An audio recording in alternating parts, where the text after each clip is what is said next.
पखाल पखाल गुरुजन माननकु मोर नमस्कार आ सांग साथी माननकु मोर अंतरରୁ ଭଲ ପାଇବା ଆଉ ଡେରି ନ କରିକି ଚଲନ୍ତୁ ଆମେ ଯିବା କିଚେନ୍। ଆଜି କିଚେନ୍ରେ ହେଉଛି ଆମର ପଖାଳର ପରସା। ଚଲନ୍ତୁ ପଖାଳ କାହାକୁ ବା ଭଲ ନ ଲାଗେ। ମୋର ତ ଫେଭରାଇଟ୍ ପଖାଳ ଆପଣ ଜାଣିଥିବେ, ପୂର୍ବ ଭିଡ଼ିଓରେ ଦେଖିଥିବେ। ତ ପଖାଳ ପାଇଁ ଆଜି ଗୋଟେ ଶାଗର ହେଉଛି ଆଇଟମ୍ ଆଉ ବାସି ଚିକେନ୍, ଠିକ୍ ଅଛି, ଆଉ ଆଚାର ଆଉ ତା ସହିତ ପିଆଜ କଞ୍ଚାଲଙ୍କା ଲେମ୍ବୁ, ଇଏ ତ ଅଫର୍।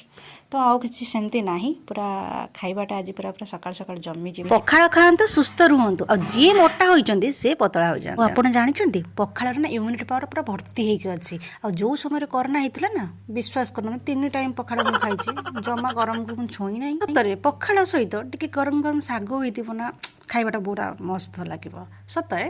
ତ ମାଛ ମାଂସ ଛାଡ଼ି ଦିଅନ୍ତୁ, ଯଦି ଶାଗ ଆଚାର ଟିକେ ଥିବ ଆଉ ପାଗ ଟିକେ ଥିବ। ପାଗ କ'ଣ ଜାଣିଛନ୍ତି? ହଁ ନିହାତି ଜାଣିଥିବେ, ଆପଣ ଓଡ଼ିଆ ଲୋକମାନେ ନିହାତି ପାଗଟା ଜାଣିଥିବେ। ତାପରେ ଆମେ ବସି